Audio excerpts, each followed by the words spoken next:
Greetings, South Dakota Domestic Violence and Human Trafficking Agency. This is Davis Schofield from South Dakota Housing Development Authority. I work closely with the South Dakota Housing for the Homeless Consortium. Each year, the consortium collaborates with stakeholders to complete the housing inventory chart and point-in-time count. A basic HIC chart training video is also available and posted to the South Dakota Housing for the Homeless Consortium website.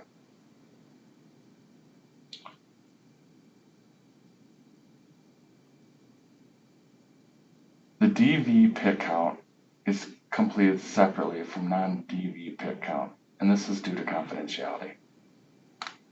Please complete the forms and submit them by Friday, January 29th, 2021. Each agency will need to complete a housing inventory chart form for DV, emergency shelters, transitional housing, and for rapid rehousing programs. The number of people listed in the PIC count needs to equal the number of people recorded on the HIC for those currently in domestic violence shelter and transitional housing.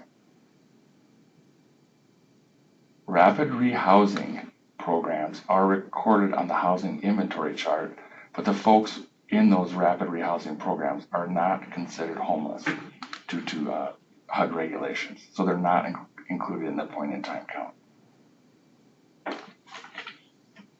All right. So I think the easiest way to do this training and the best is just to work through it together as if we were going to be completing this for a fictitious agency. So the first step of completing the point-in-time count is to open the PIT generation tool in DV Human Trafficking Projects spreadsheet.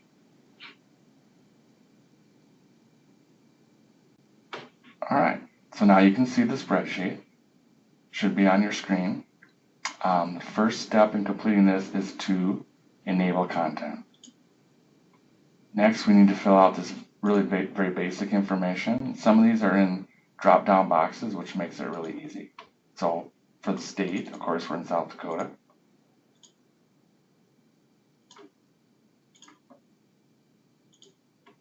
For the continuum of care, we just have one choice, South Dakota Balance of State.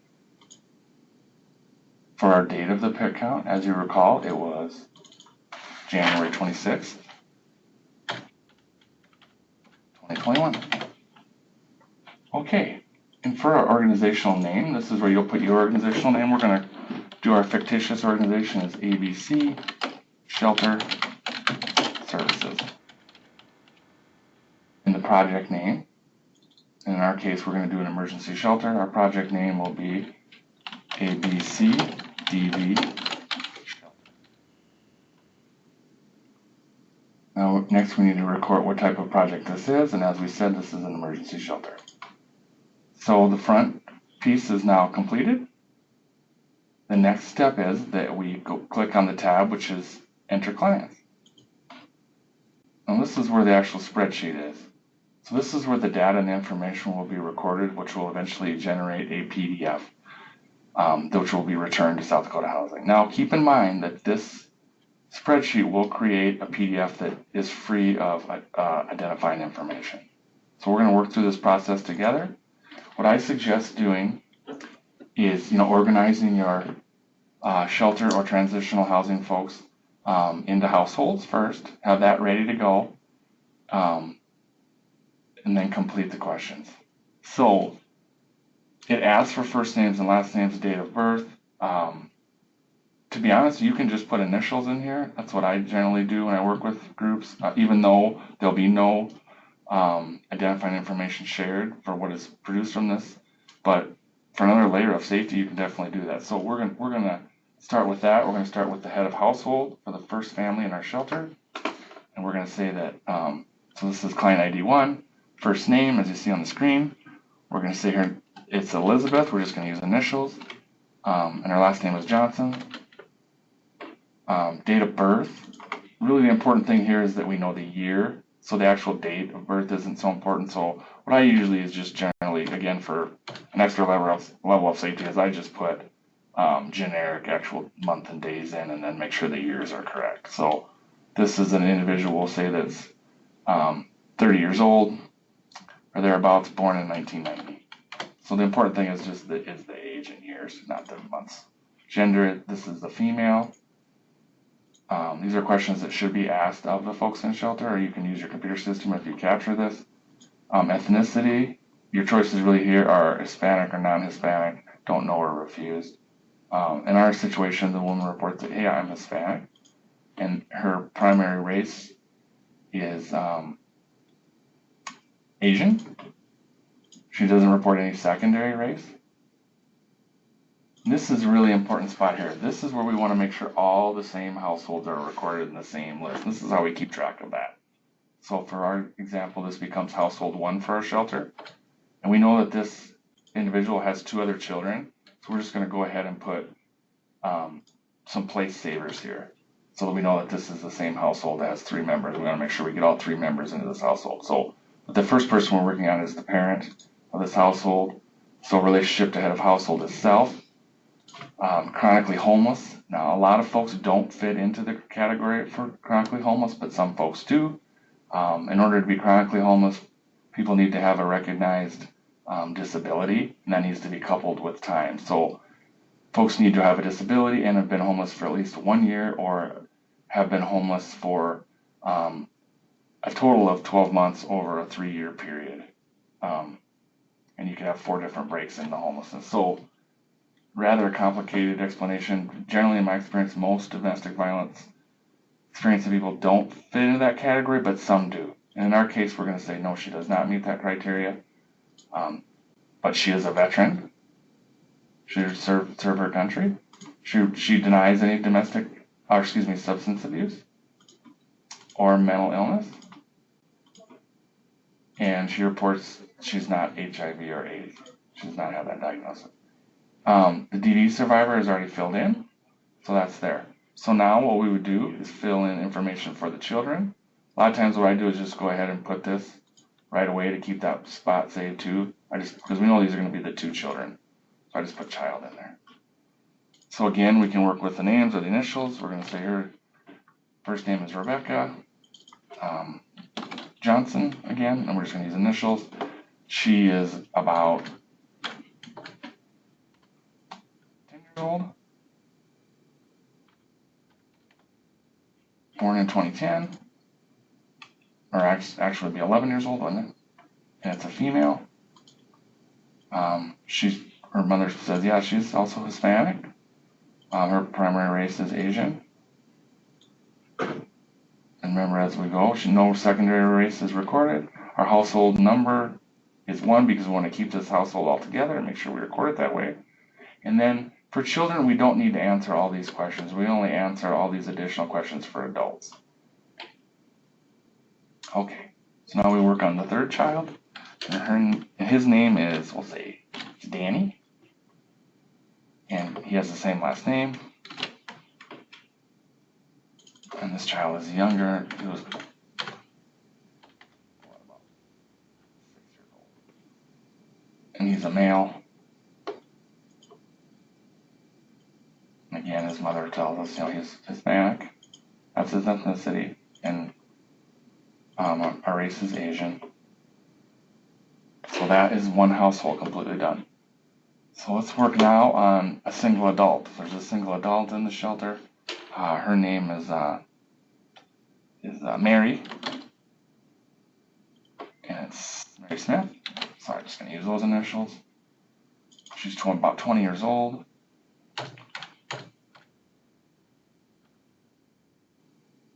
So my math isn't the best. I guess she's 21 years old. She's a female. She reports, I'm not Hispanic. And she says that my primary race is Native American. And this now is household 2. And again, this is the self. And then we need to ask these questions. Chronically homeless, she reports she is not. Not a veteran, but does say, yes, I do have substance abuse issues, and it's both alcohol and drug. And I do have a history of mental illness. But I do not have a history of HIV/AIDS. So now we've completed 2 households, 1, 2. one household had 3 members, one had 1. All right, so it was kind of a quiet night in the shelter on the 26th. That was actually the only 2 families we had. The next step is to go to this tab, Report Administration, and then you click on Create PDF. And what this does is create a PDF now that has none of this identifiable information with it. It's totally done for safety, but it has all the reporting requirements that we're required to make. You would record this, and something that makes sense to you, that maybe makes sense to me too, would be helpful. So ABC shelter pit,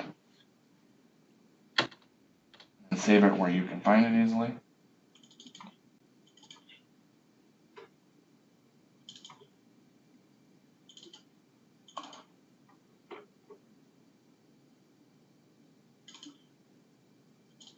This is just my example where I will use it, and we'll save it right here.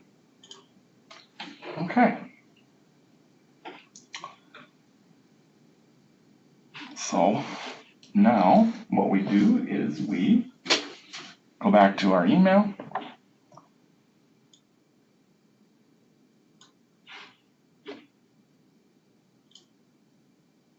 If you recall, and then we would reply to this email, attach it, the completed point in time count.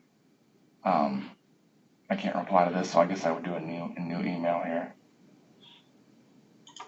Start over with that, make it a little, here we go.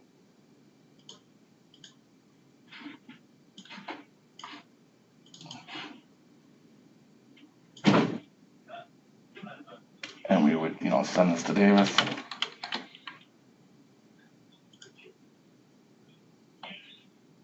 With a filter. You want to go into your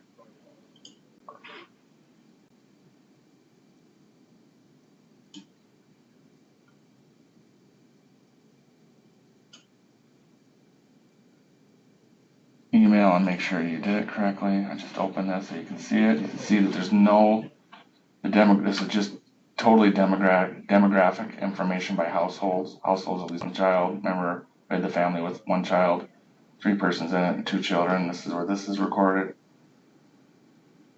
We had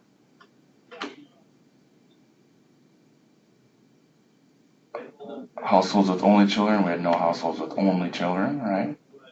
We had 1 household that's just an adult only. That's where this one is, households without children. And we had veteran household, right? Because the lady we talked about was a veteran. So she's recorded there again. So it's recorded information but separate.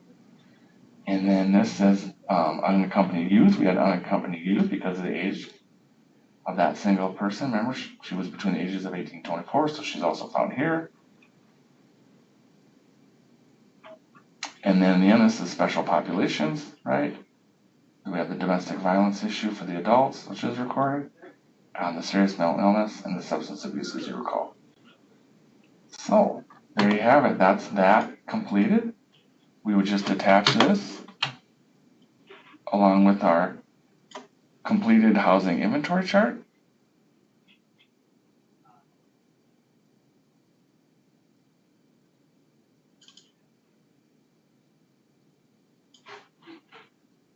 You can watch the video for that, and then return to Davis.